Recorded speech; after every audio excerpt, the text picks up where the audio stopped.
Enrollment was high when I was a student here, and in my graduating class of 1971 there were 371 of us that graduated from the institution. We had students living all over. Powerhouse, second floor of the Powerhouse, White House, which was a small white frame house behind Bennett Hall, Washburn Hall in town. Then the college also rented out bedrooms throughout the town if people had an extra bedroom in their home, because I remember moving beds and bookcases and desks into people's homes my first summer here, getting ready for the large onslaught of first-time enrollees. So I'm going to say there's probably at least 100, if not more, students living in private homes in Rensselaer in rented out bedrooms. Then the new hospital had been just built. That's next to the high school, and the old hospital was abandoned.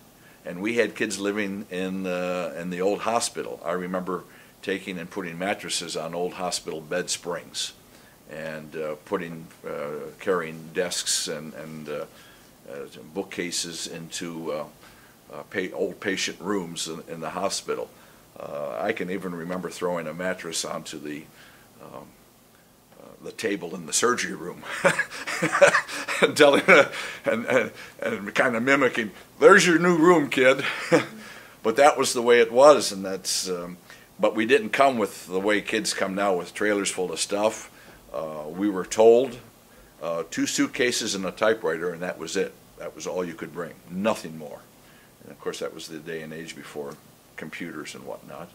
So I dutifully came with 2 suitcases that had my clothing and bedding, and oh no, I'll take that back. Bedding was furnished. That was part of the room and board fee.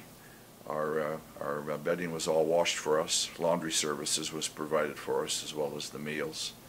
So we had clean sheets and clean pillowcases, clean towels every week, and laundry was dutifully checked and collected and taken over to the laundromat.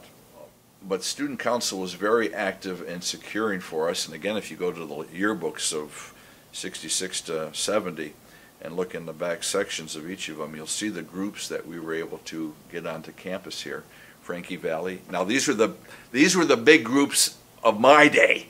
Frankie Valli and the Four Seasons were here. Peter and Gordon, a British group, was here. Many of the Motown groups were here. The Temptations, Smokey Robinson. And we put them up in the field house and had the concerts here that our student council was able. Of course, those groups were just becoming well known and established, and they were taking a gig anywhere they could go.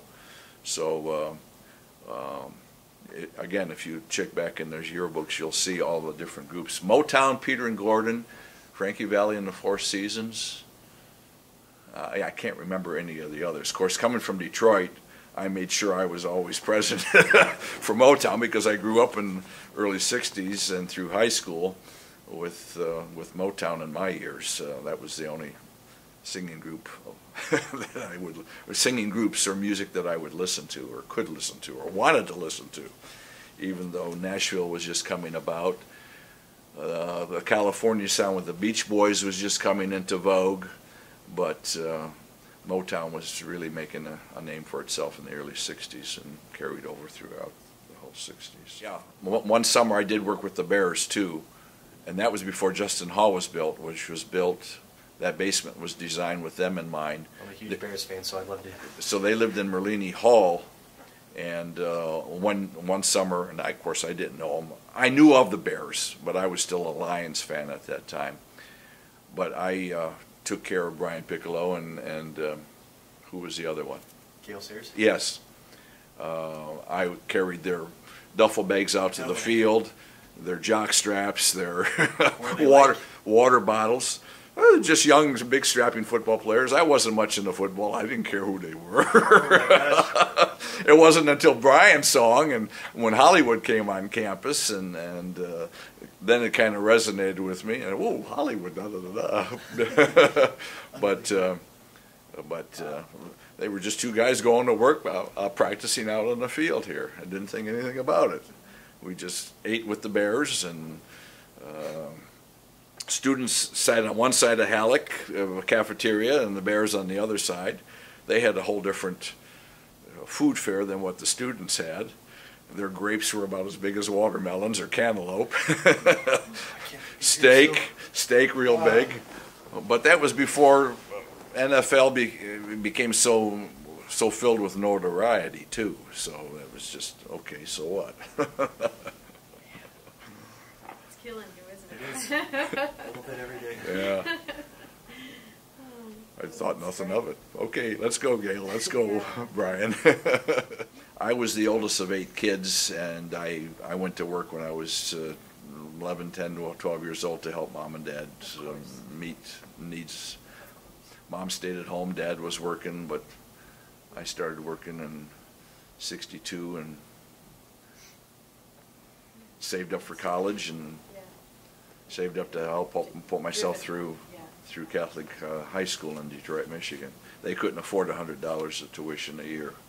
So I went to work to help, because Catholic high school and Catholic college, that was, you did no other thinking. That was just the way you were brought up and raised. And I went to Catholic grade school.